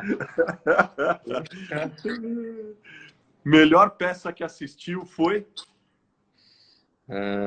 Wicked, Por quê? porque é completo. Tem que ser rápido assim, né? Tô conseguindo? 1-1, tá bom. Tá mandando bem. Vamos Pode lá. até, aquilo que você achar que é mais importante, que pode, enfim, que pode acrescentar alguma coisa, fica Tá. tranquilo. Também não é um negócio engessado. O musical Rua Azusa, em uma palavra. Necessário. A experiência vivida com a atriz Fernanda Montenegro foi? Inesquecível. Por quê? Porque eu pude sentir o coração dela e ver como ela enxerga Deus. Para ser missionário é preciso? Renúncia de tudo. E nunca saber onde vai dormir e o que vai comer. Nunca faça essa pergunta, missionário, porque você nunca vai ter a resposta. A cultura hoje no Brasil está? Está Órfã. Censura na cultura é? Incompatível. Grupo tablado ou grupo oficina? Tablado. Por quê? Ah, você é terrível. Ah, porque eu gosto do Pluft Fantasmia, não sei, não posso estar... Eu não sei como responder isso, hein, rapaz? Mas os fortes entenderão, talvez, né? O tablado, eu gosto das pesquisas do tablado, da história, não desmerecendo o Oficina, o Zé Celso, nada. Mas acho que é questão de linguagem mesmo, do que a gente acredita, acho que é mais próximo, né? Tô suando, hein? Tá bom, mas isso aí você sai fácil. Isso é craque, mata no peito, toca de letra. Dos musicais da Broadway. A Bela e a Fera ou Fantasma da Ópera? Bela e a Fera, acreditar. Por quê? Porque como eu gosto muito do fantasioso, do lúdico, por mais que o fantasma tenha isso, mas a Bela e a Fera, acho que ela faz a plateia se sentir criança independente da sua idade, então é gostoso isso, né? De tirar a plateia da sua idade e ir para um mundo muito surreal. Enfim. O que é tão importante na vida quanto nos palcos? A verdade. Na cena final da peça do Bertolt Brecht, Os Fuzis da Senhora Carrá, o personagem Jáqueras diz o seguinte: eu já li muitas vezes que as pessoas que não querem assumir nenhuma culpa acabam lavando as mãos em bacias de sangue.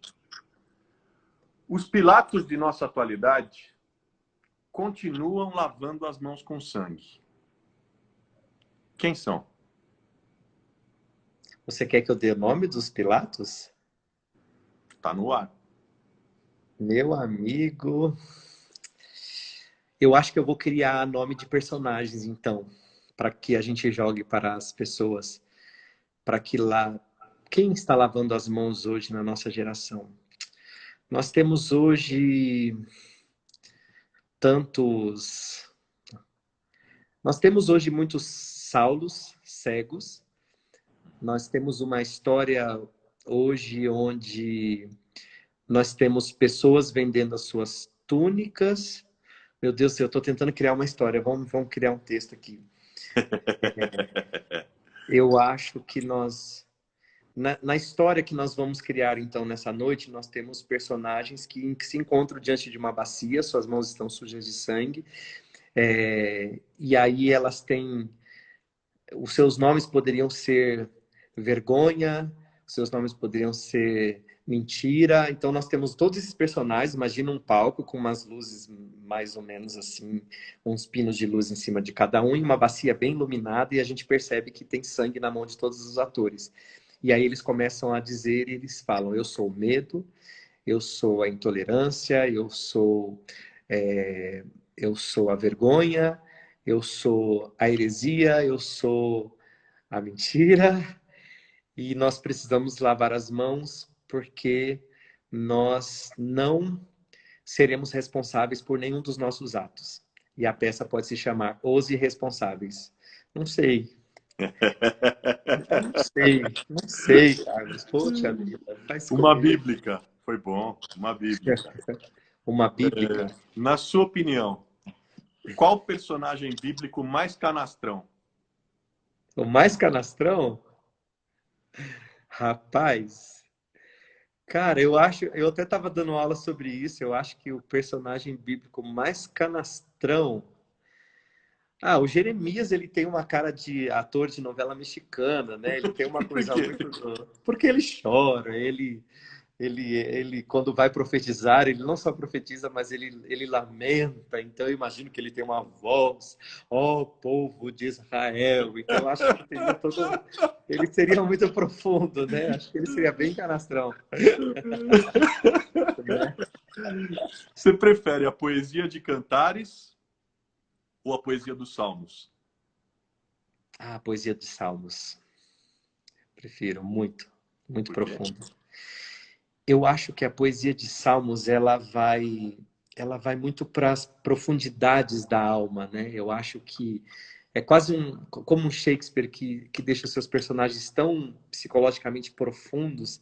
Quando você lê os salmistas falando, escrevendo, eles vão lá, né? Tipo, ainda que meus pés vacilaram e eu quase me afastei de ti. Meu sonho era montar um espetáculo com os salmos, porque é maravilhoso, né? É profundo, é a forma, é totalmente teatral. Se você for ver, você vai ver que ele traz essa profundidade da alma. E eu acho isso lindo, né? Tem muita humanidade ali, né? E tem humanidade exposta. Domingo agora mesmo eu gravei Olha, eu me intrometendo aqui no seu pinga-fogo. Mas domingo agora mesmo eu gravei um devocional sobre o Salmo 51, né? Que é Davi expondo a alma sem medo. Sabe, Deus, sabe, eu pequei, eu errei, eu tô desse jeito. Sabe, olha para mim, olha o meu espírito, me lava, enfim. Os Salmos têm muito disso, né? A revelação da alma, a revelação da humanidade. Eu Exato, também, exato. eu imagino, enfim, eu não sou do teatro, nada disso, mas imagino o que deve ser a riqueza para quem olha. Essa semana eu conversei com a Marina, né? E E eu a vi Marina, ontem, eu assisti. foi maravilhoso, cara. Sim, E aí sim. a Marina foi a primeira pessoa lá pelos, olha isso, a gente vai ficando mais velha, a barba vai ficando mais branca, mas lá pelos idos de 2002, quando eu estava no Fórum Social, também falando no Fórum Social Mundial em Porto Alegre, aí eu fui, tinha uma oficina, uma oficina com a Marina. Cara, e foi a primeira vez na minha vida que eu vi a Bíblia lida pelos olhos de uma ambientalista. Ah, A que legal. riqueza daquilo, cara, aquilo me encantou. E aí eu fico imaginando que é a Bíblia lida sob os olhos de um diretor de teatro. Meu Que é amigo, você outra não visão. Imagina os tem. salmos, cara. Não, Imagina o você que é não tem isso. noção.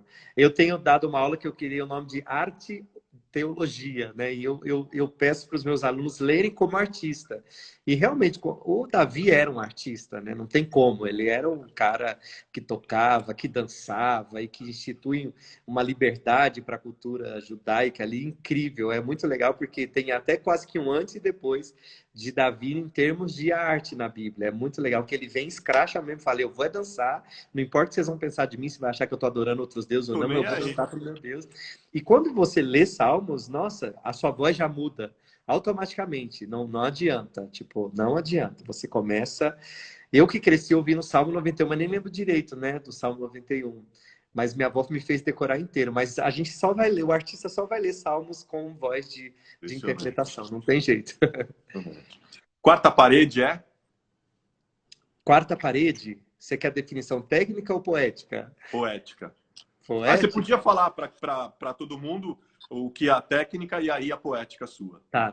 No teatro, gente, nós temos quatro paredes. Então, nós temos a do fundo, a do lado direito, a do lado esquerdo, onde tem as coxias. E cadê a quarta? A quarta está invisível na frente. Então, nós estamos dentro de uma caixa.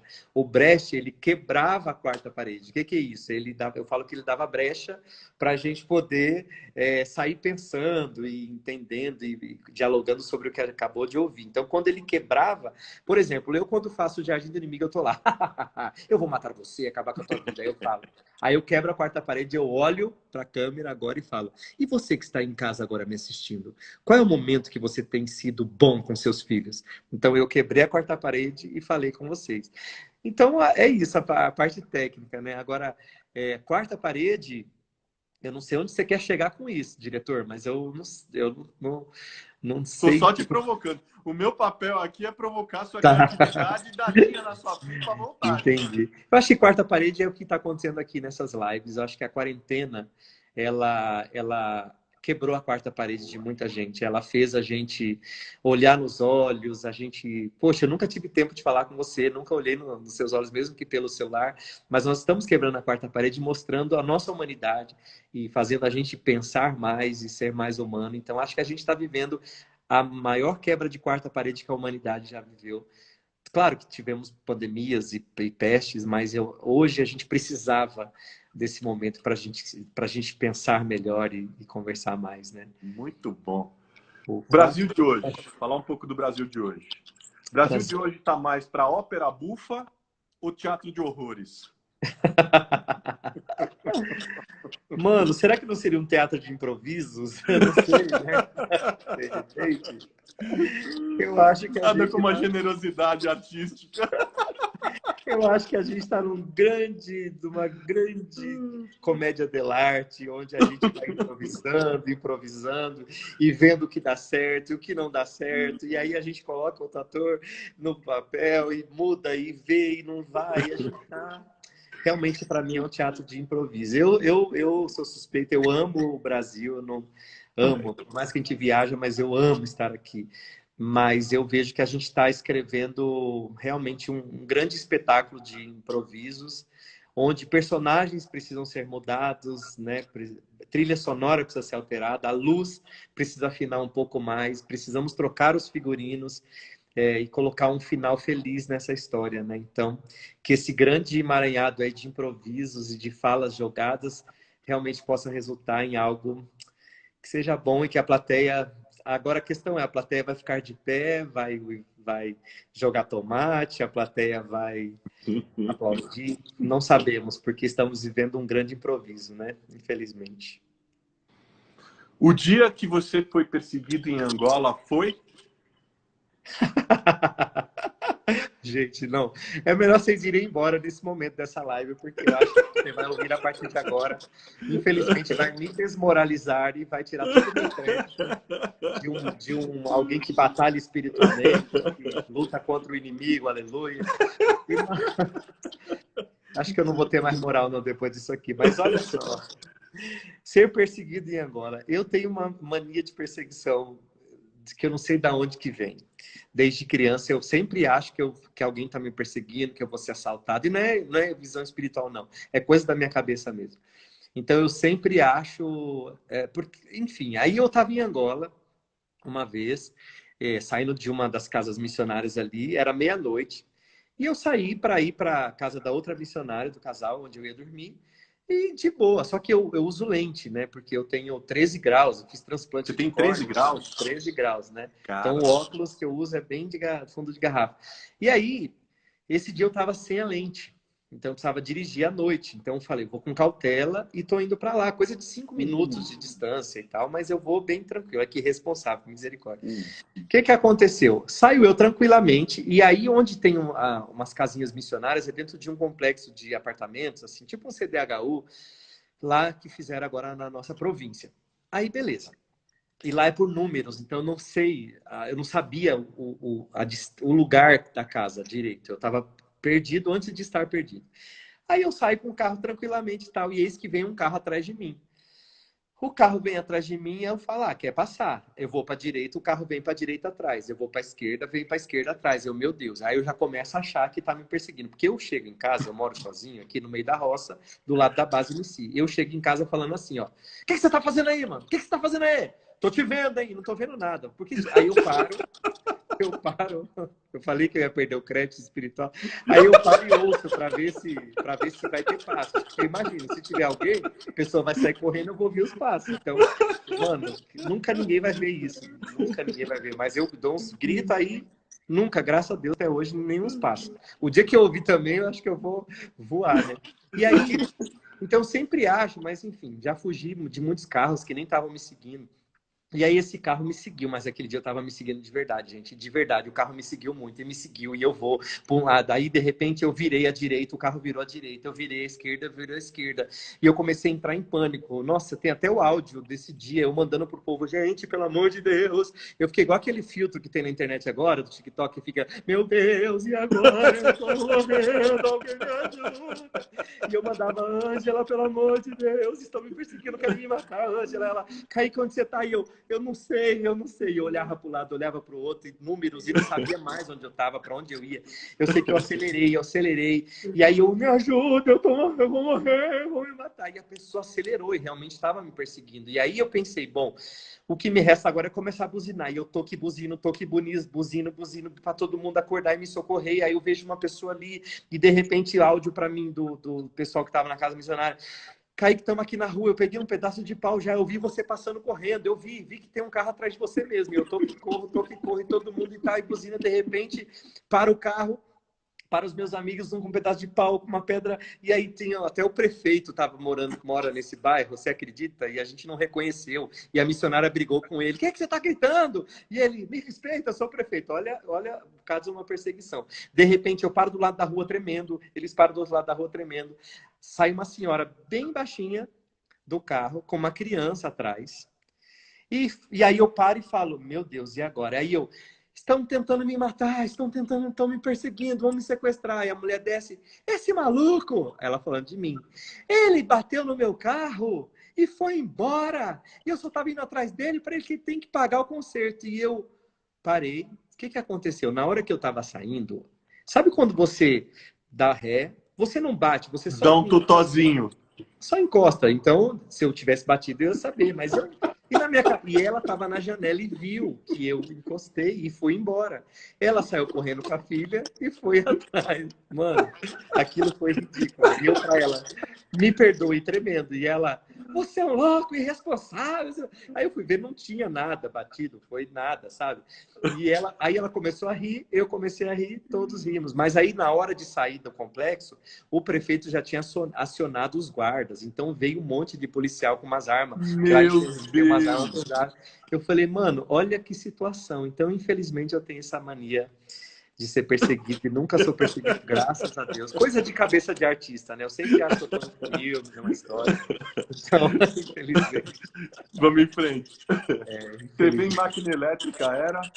Oi? TV? Escrever em máquina elétrica era? Ah, era um sonho, né? Porque, como eu falei, aí eu vi meus conterrâneos da minha época aí de máquina datilográfica, fazia muito barulho, né? E vovô dormindo, eu lá escrevendo as minhas peças e fazendo muito barulho. E aí eu consegui uma máquina elétrica. Nossa, e a máquina elétrica era suave, e meus dedos escorriam ali, e aí quando eu imprimia, saía as folhas na sequência com aquela bordinha que você tinha que tirar, a letra era diferente, assim, mais suave. Então, para mim, era realmente um sonho de tecnologia. Uau, agora sim eu era um escritor. Sombras pela fresta da janela significam? A origem da mania de perseguição, onde, na madrugada, eu ia na sombra da janela e ficava, meu Deus, está entrando no quintal, pulou o quintal, está se mexendo. E quando eu ia ver, era só a rabiola enganchada no fio, que é o que mais tinha no Jardim Ângela, balançando assim, dando sombra com a luz do poste. E na minha cabeça fantasiosa era uma quadrilha inteira invadindo a casa da dona Sebastiana para roubar todos os chup-chupes que ela fez de morango naquele dia. Evangelizar no Comando Vermelho, dentro do Complexo do Alemão, foi? Desesperador, meu amigo.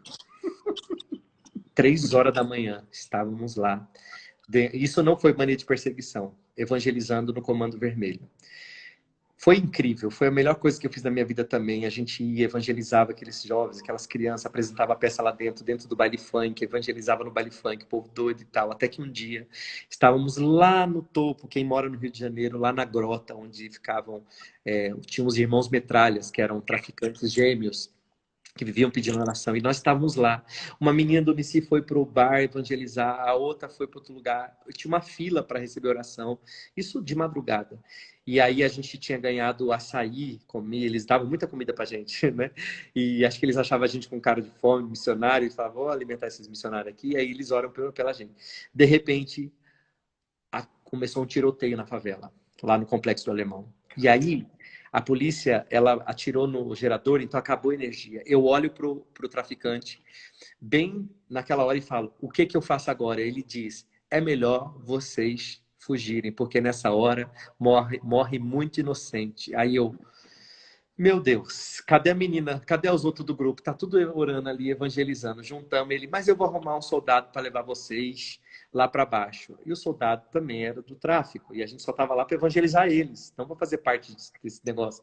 Botou a gente dentro do carro, amigo, com o farol apagado, e aí a gente pergunta, você vai acender o farol? Não, porque se acender o farol, a polícia vai achar que todos nós somos traficantes. Mas eu falei, mas se ficar apagado? Aí ele falou, não, aí eles acham que é morador. Mas e se alguém do tráfico encontrar? Se vê que está apagado, acha que é da polícia. Então, se a polícia ou outro encontrasse a gente no meio do caminho, ia ser problema. Meu irmão, vieram todos os versículos, ainda que eu andasse pelo vale da sombra e da morte, não temeria mal, porque está comigo. E o caramba do plano 10 mil direito não ser atingido. Aí eu usei todos. Aí foi descendo, quando chegou lá Os embaixo... pecados foram todos confessados em 15 segundos. Cara, você imagina um monte de tiro rolando. De 3 gerações anteriores. Não. Foi terrível. E graças a Deus nada aconteceu. E a gente continuou evangelizando por muitos anos lá e apresentando peças e por aí vai, né? O que você viu em Angola, o que você viu de mais aterrador foi? Aterrador? Amigo, o que eu vi de mais aterrador ali foi quando nós estávamos 10h30 da noite jantando, passou uma família inteira com uma criança toda torta, um bode, e eles estavam indo para um feiticeiro que fica à frente da nossa aldeia.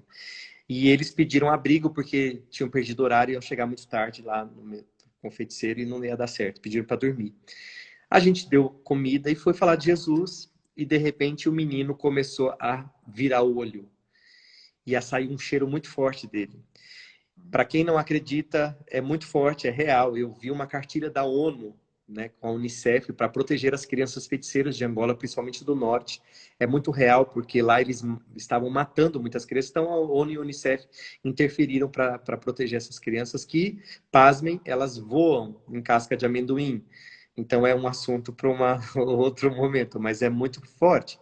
E aí, essa criança, ela tinha sido vítima de uma feitiçaria e ela começou a virar os olhos e a gente começou a orar. E o bode estava numa sala de aula muito longe na nossa aldeia. E aí a criança começou e a gente começou a orar e pedir para o Senhor restaurar a vida dela. Rapaz, de repente a criança começou a fazer o barulho do bode, o som do bode. O bode lá na outra sala começou a fazer o som da criança. Então aquele momento gela, né? Quando você fala, o negócio é real, o reino espiritual existe, não é brincadeira. Então foi muito forte essa sensação de tipo de realmente levar a sério essa mensagem de amor para aquelas pessoas, e foi uma noite muito forte para todos os missionários que estavam lá. Tinha gente que eram voluntários e tal. Então para mim foi um dia muito muito pesado assim, sabe, de ver. É um assunto pesado, né? Receber um chamado É geralmente ir para onde você não quer ir. Porque aí você vê que é Deus que quer que você vá e nem sempre vem de encontro aos seus sonhos pessoais. Sua experiência de vida, quando você decidiu abandonar sua fé, foi? Foi um espetáculo de horrores, realmente, né? Foi a minha experiência de vida, foi o que me faz falar hoje, nunca abandonem a fé. Independente de qualquer situação que você esteja vivendo, Deus não está no quesito de escolher ou não escolher caminhar com Ele. Independente de onde for, caminhe. Porque eu pude caminhar um tempo sem, e a minha vida foi completamente destruída mesmo. Não foi. Eu achava que estava tudo bem, eu me divertia, era muito legal, a noite era muito legal, trabalhar na noite era muito legal, tudo era muito divertido, mas quando eu acordava, eu sempre tinha uma sensação de que algo estava errado, e aí essa experiência foi vazio, e aí você vive uma máscara, você vive um espetáculo onde você realmente por dentro está chorando e por fora você é um palhaço, você se maqueia, você está ótimo, as cortinas se abrem, todo mundo te aplaude, você ri, você interpreta que está tudo bem. Quando você tira a maquiagem, você descobre que tudo está errado. Então, foi essa experiência que eu vivi sem a presença de Deus, né? E quando você resgatou seu amor por Cristo, foi? Foi tão bom de verdade, porque eu pude entender que tudo realmente cooperou. Tudo tinha um propósito, toda a minha infância, tudo que eu vivi, as palavras da minha avó começaram a fazer sentido, o verdadeiro encontro, sem a religiosidade, sem a obrigação, sem o peso, mas de ver tipo, uau, eu posso, tudo naquele que me fortalece, eu posso realmente expressar minha arte, sabe, andando com ele, eu posso ser feliz de verdade, eu posso estar com maquiagem e sem maquiagem, mas a minha essência vai continuar viva e sorrindo. Então foi o melhor encontro da minha vida. Kaique, pecado é? Pecado é escuridão no palco. Vou poetizar, porque eu posso montar o melhor espetáculo do mundo, eu posso investir 25 milhões de reais em um mega musical. Quando eu apago as luzes, nada tem sentido. Então, para mim, o pecado é esse. Você tem tudo, Deus te deu tudo. Você tem todas as potências e tudo que Deus quis para você. Só que aí, quando você está em pecado, você entra e vive em pecado, a luz está apagada. E aí nada tem sentido. Então, você está morto, né? Amor é? Amor. Amor. Eita, meu Deus. Amor é você... Além de você sentir... Ontem eu achei muito interessante quando a Marina Silva falou sobre isso, né? A questão do egoísmo, de amar o próximo como a si mesmo e tal, que é o que muitos têm falado sobre isso. Mas o amor é você, meu Deus, se esvaziar e deixar que um amor maior flua tão grande dentro de você que você começa a olhar com olhos de amor e aí todos são iguais. E aí todas as diferenças caem e aí tudo que você olha ao redor você consegue olhar pelo filtro do amor. Então, o amor ele é amor quando ele transborda, quando ele alimenta, quando ele mata a sede. Então, é tão grande dentro de você que tudo ao seu redor é fruto de um olhar de amor. E aí não cabe ódio, não cabe nada, só cabe amor. Acho que é isso. Se doar é? Se doar. Uma vez eu vi uma atriz, a Solange Couto, que fez o filme Metanoia na Cracolândia com a gente, e ela disse assim, o ator é aquele que mais se doa, porque ele deixa de viver o seu nome, a sua própria vida, para dar vida a uma personagem, né, que tem vontades e por aí vai. Então, para mim, é isso, você se doar é você deixar de se preocupar com os seus próprios interesses e começar a viver algo em função do outro sempre, né? Temos 10 minutos. Papum. Opa! O mico no Chile foi? O mico no Chile? O mico no Chile, olha, eu vou contar até um que você não sabe. O mico no Chile, o primeiro. Gente, eu fui fazer o Jardim do Inimigo no Chile e me inventei de fazer em espanhol, obviamente, que o Jardim do Inimigo é muito grande. O texto é gigante. Eu comecei a traduzir, uma pastora chilena traduziu o espetáculo inteiro e eu fui decorando sem saber falar nada em espanhol. Então, decorei. Ok, mas não me pergunta o sentido que eu não sabia. Fomos em uma igreja. E aí tem uma cena, quem já viu o Jardim do Inimigo sabe que eu falo assim, ó. E você, marido, há quanto tempo não olha para o cabelo da sua esposa e diz, que cabelo lindo? Eu sei que o cabelo dela está estranho, mas profetiza. Esse é meu texto. Agora, eu troquei a palavra, porque cabelo é pelo, né? Sim. E o seio da mulher é pedio. Então, você imagina que ridículo que ficou essa na igreja, irmãos e irmãs. Então eu tô lá, olha a cena, ó. E eu tenho marido, eu não lembro mais, eu tenho marido que há quanto tempo não miras para o peito, que na minha cabeça era cabelo, de sua mulher e diz, que peito lindo, pior, agora pior. Eu sei que no peito de ela está estranho, pero profetiza. Então, tipo, como assim, em português? Como? Eu sei que o seio da sua mulher está estranho, mas profetiza. Que tipo de peça é essa que veio do Brasil, desses evangélicos? E a pastora que traduziu estava na primeira fila, ela falava assim, Kaique, é pelo, Kaique, é pelo. Ai, gente, cada coisa que a gente passa. Mas graças a Deus que depois eu faço. Ainda bem que eu faço o papel do diabo, então o diabo é muito louco, enfim, né? Então. E conta outra. E ficar sem bermuda em plena cena diante de 2.000 pessoas. Cara, que ridículo. Tem a peça surpresa que eu fazia um jovem que sequestrava os atores dentro de um programa de televisão. E aí eu tava com uma bermuda, e era uma igreja na Zona Leste de São Paulo, eu não me lembro o nome, era bem grande, umas 2.000 pessoas. E aí eu aponto a arma assim, ó, pra igreja e falo assim, tipo, vamos, não sei o que lá, mão pro alto, agora lá. Só que o que eu fiz assim, a minha bermuda caiu. Então você imagina, já era um absurdo, porque uma vez a gente foi num congresso da Assembleia lá no Sul, no Rio Grande do Sul, e quando eu entrei, eu me lembrei, eu falei, meu Deus do céu, esqueci que meu figurino é uma bermuda, porque eu entrava de calça e tirava a calça. Então os irmãos acharam um absurdo eu de bermuda no Congresso da Juventude, meu Deus. Mas enfim, voltando aí nessa igreja, de repente, além de estar de bermuda, a bermuda cai, meu Deus, e eu com a arma, e sabe aquela sensação, tipo, aí você abaixa assim, levanta a bermuda e aí já era, meu amigo. Então, a igreja fingiu que não viu, né? Porque não sabia se ria, se não ria, se ria da compactuando, Se virava as costas. Entendeu? Então, foi Nada aconteceu. Você entrava em... Irmãos, vamos entrar em espírito de oração aqui, vamos fechar os olhos. Exatamente, cara, foi demais esse dia. Kaique, a matéria-prima de um diretor é? A verdade. A Regina Duarte é? Você. Ah, meu Deus. A verdade. Ex-secretário da Cultura do Brasil. Então, eu não sei responder essa pergunta para você, meu amigo. Eu sei que lo pedio não pode porque pelo. Pero... Isso, era secretária, né, da Cultura.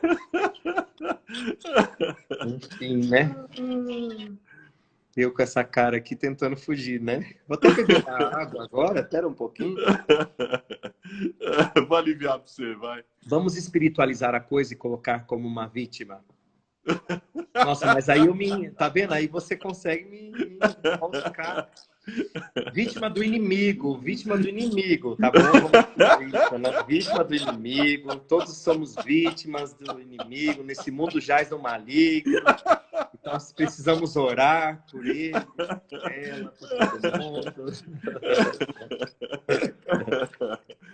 Glória Pires ou Andréa Beltrão? Glória Pires ou Andréa Beltrão? Vou falar Andréa Beltrão, porque eu assisti um espetáculo chamado Antígona com ela e eu fiquei impressionado com a forma como ela encara a arte, como ela se dedica, como ela pesquisa. Ela é incrível como artista, ela é uma atriz excepcional. Glória Pires nunca vi ao vivo, atuando só em televisão, gosto muito, mas eu prefiro a Andréa Beltrão. Rodrigo Santoro ou Wagner Moura? Rodrigo Santoro. Faz parte também da minha adolescência, né? Quem tinha a revista Contigo, Carícia, aquela coisa toda. E eu gosto muito do Rodrigo Santoro porque ele é um cara que ele abre os seus horizontes, né? E você vê que ele batalha a carreira lá fora, ele faz grandes produções hollywoodianas e tal, e tem sido um bom ator e tem representado bem a nossa classe, né? Eu gosto demais do Wagner, cara. Você sabe que depois, assim, a gente acabou se conhecendo. Na época que eu fazia a minha militância contra o trabalho escravo, contra a escravidão contemporânea, o Wagner acabou se transformando em embaixador da Organização Internacional do Trabalho. E até na época ele fez um elogio à minha lei, gravou um vídeo. Eu gosto dessa pegada, assim como a sua. Gosto da pegada social do Wagner, mas a saia justíssima. Santoro e o Wagner Moura, a saia justíssima. Justíssima. Eu sei que você admira muito a profundidade dos personagens do Shakespeare. Tem algum texto dele que você aprecia mais? Eu gosto muito do Rei Lear. Não tenho tanta profundidade. Eu assisti com Paulo Altran, interpretando o Rei Lear há muitos anos. E eu gosto muito, até porque eu fiz um curso e eu usei um texto do Rei Lear também para fazer. Gosto demais dele. Deixa eu ver o que mais. Claro que o Ah, clássico. eu vi o Rei Lear com o Paulo Altran. Você viu também? Nossa, Nossa, ele subia, impacto. tem uma rampa, Monstro, descia. Nossa, monstro, não monstro, cansava, era uma inspiração, realmente. monstro, cara, monstro. Uma Das inspiração. antigas, Sim, das antigas mais icônicas, né? sim, sim. Bibi Ferreira ou Cacilda Becker? Eu gosto muito da Bibi, por Bibi, para fingir que eu sou íntimo de Bibi, né? Na verdade, que eu era. É porque eu assisti um espetáculo com ela também há muitos anos, chamado Bibi Canta Piaf. Eu E eu lembro me desse lembro, espetáculo, eu não vi. foi incrível. Assim, ela muito pequenininha e uma senhora. E eu lembro que ela cantou o espetáculo inteiro. E quando ela saiu, eu, como um ator novo, queria conversar. E aí ela parou na porta do Teatro Castro Mendes, em Campinas. E ela fez assim: não.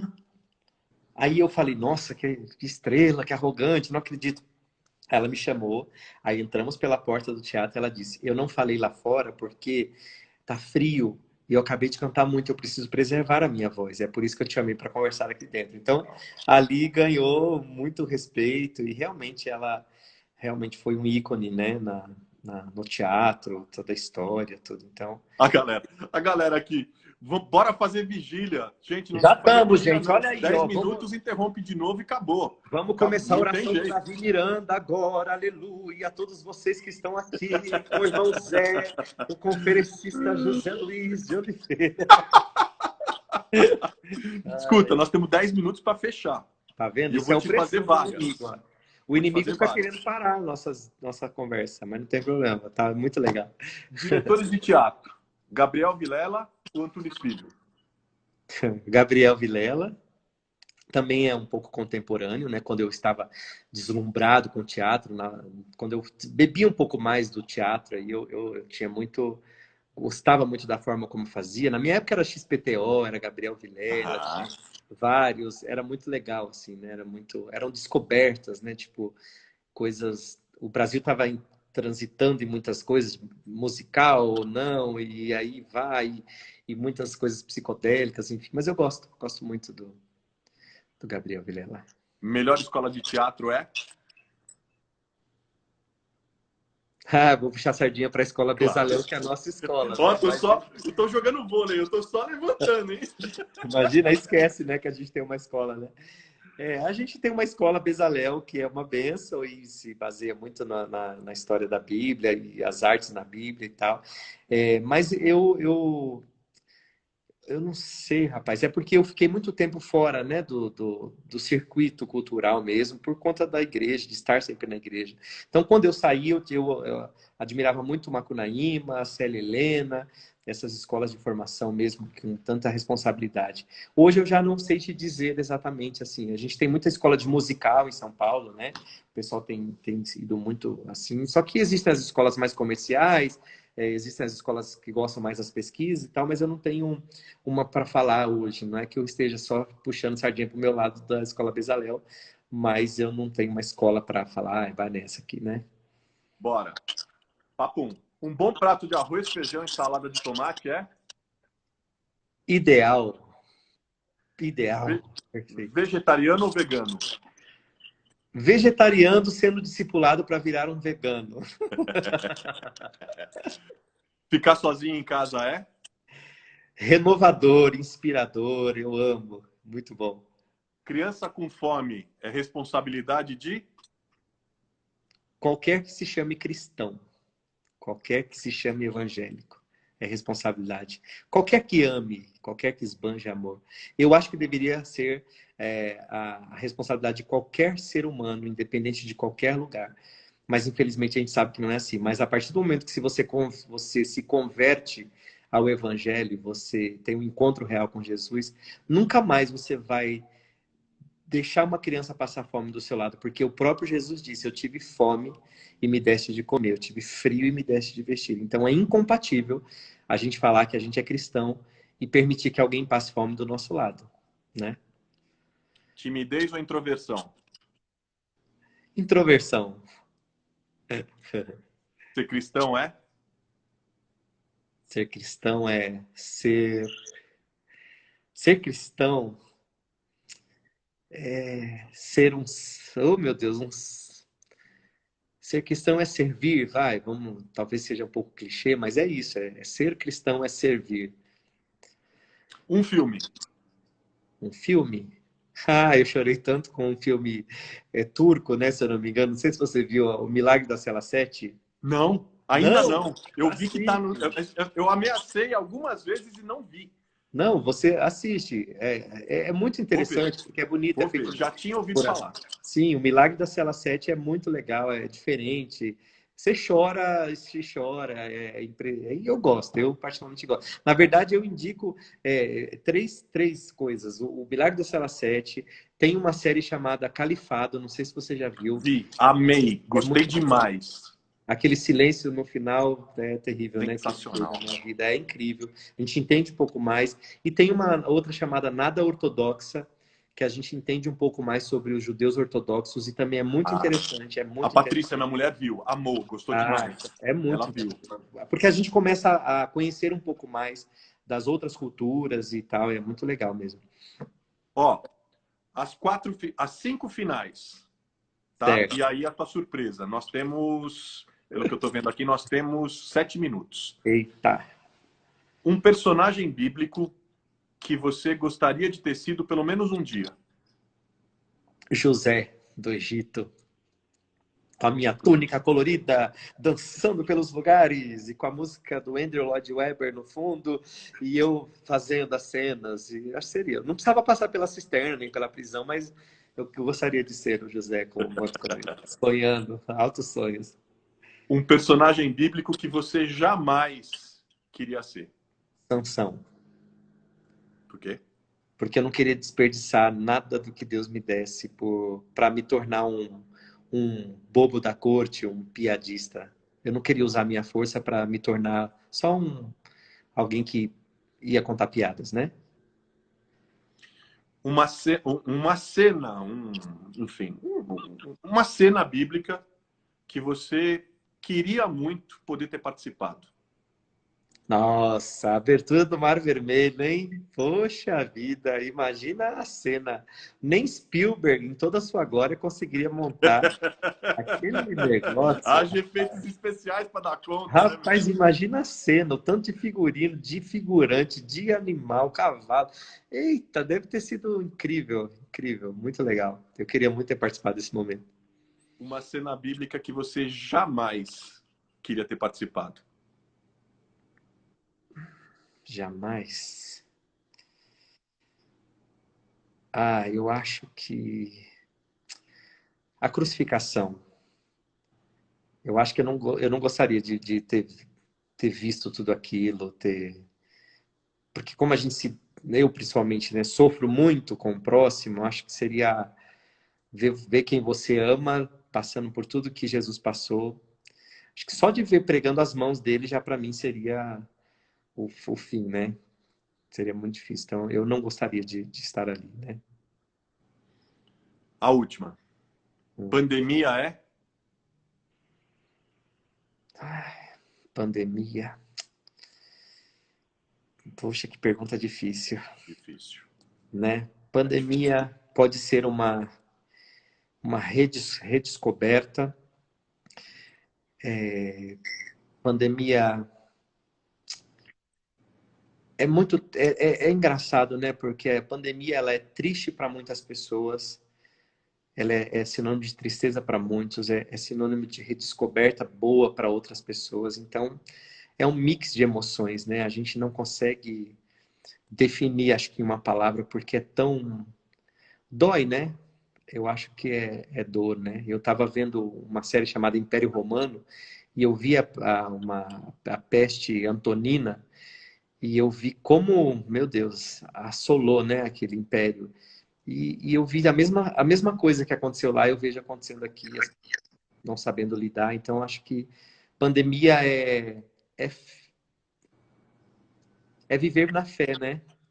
Porque é aquilo que eu não vejo, mas é o que eu espero. Então, ativa a fé das pessoas uma pandemia.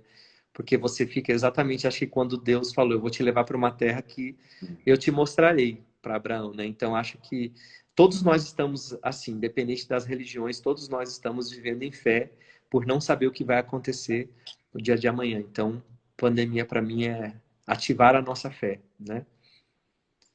Kaique, o final aqui nunca é igual. Tem sempre uma surpresa. E hoje a gente vai ter a apresentação, uma pequena apresentação de um dos textos mais incríveis que eu já vi.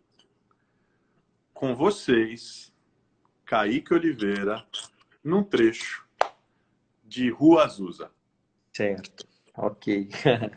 Vou pegar uma música que foi muito forte para eu escrever essa canção e vou tentar interpretar um pouco aí para vocês, né? Mesmo como o Carlos falou, nós não estamos em lugar de fala, nós somos, né, brancos e jamais entenderíamos o sofrimento que o negro passa em relação ao racismo. Então eu vou falar o texto que está na boca dos atores negros do Rua Azusa, mas como eles não estão aqui, eu vou falar em homenagem a tudo que está acontecendo no mundo hoje. E é isso, vamos lá então. Começa a música e eu vou falar em texto.